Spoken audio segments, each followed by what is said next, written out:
మాకు లైక్ వద్దు, సబ్స్క్రైబ్ వద్దు, భారత్ మాతాకి జీ అని గళమెత్తి గొప్పగా దమ్ముగా ధైర్యంగా కామెంట్ చేయించాడు. మీరు ఇచ్చే ధైర్యం, మీరు ఇచ్చే బలం అది మాకు. సో డెఫినెట్లీ కామెంట్ చేయండి. భారత్ మాతాకి జీ అని ఒకే ఒక కామెంట్ చేయండి.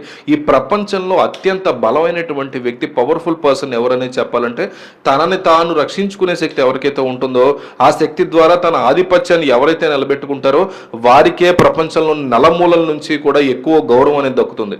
మీరు ఎవరినైనా సరే ఉదాహరణగా తీసుకోండి, అమెరికా, చైనా, రష్యా, జపాన్ లేదా భారతదేశం. ఈ దేశాలన్నీ ఏదో ఒక విషయంలో తమ ఆధిపత్యాన్ని నిలబెట్టుకుంటూనే ఉన్నాయి.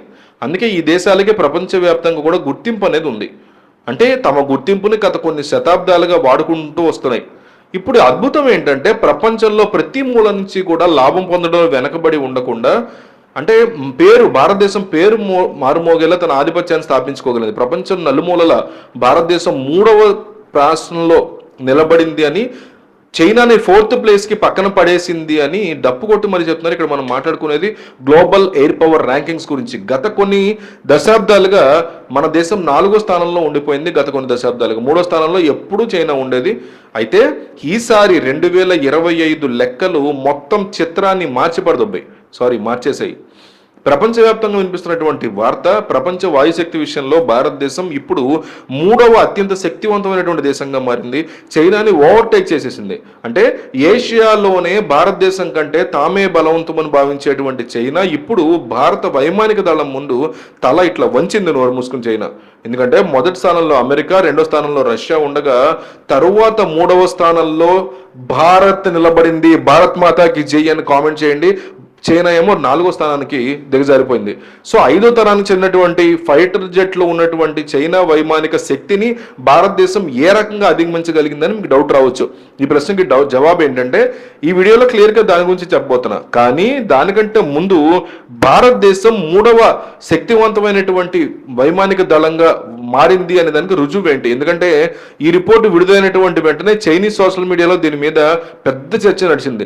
చాలా మంది యూజర్లు ఈ రిపోర్ట్ని అబద్ధం అంటూ కొట్టిపారేశారు. ఎందుకంటే నిజానికి శక్తి గురించి కనుక మాట్లాడితే ఇప్పటి వరకు అందరూ ముందుగా అమెరికా, రష్యా, చైనా ఇలాంటి వైపు తీసుకునేవారు, ఆ పేర్లు తీసుకునేవారు. కానీ కొత్త రిపోర్ట్ని ఏదో ఒక చిన్న సంస్థ విడుదల చేయలేదు.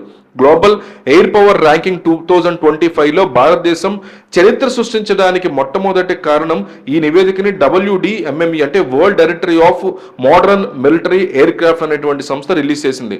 ఈ సంస్థ కేవలం యుద్ధ విమానాల సంఖ్యను మాత్రమే కాకుండా వాటి ఆధునికత, సాంకేతికత, వైవిధ్యం, శిక్షణ సామర్థ్యం, ఈ సంసిద్ధత ఆధారాలుగా వైమానిక దళాలను అంచనా వేస్తుంది. ఈసారి విశ్లేషణలో భారతదేశాన్ని 3వ స్థానంలో ఉంచారు.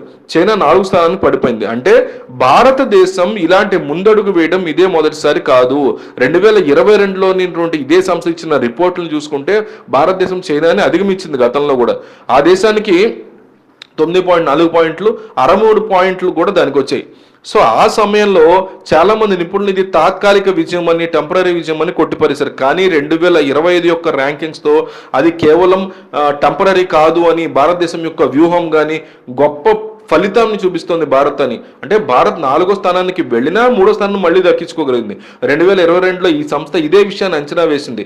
నిజానికి చైనా ఎంత ఎగిరిపడినా భారతదేశం యొక్క వైమానిక దళం దగ్గర కేవలం సంఖ్య కాదు, క్వాలిటీ కూడా ఉందని ఈ రిపోర్ట్ చెప్తోంది. చైనా దగ్గర పాటల్ మోడల్ విమానాలు పాత ఉంటే భారతదేశం గత కొన్ని సంవత్సరాలుగా ఎయిర్ ఫ్లీట్ ని పూర్తిగా ఆధునీకరించింది.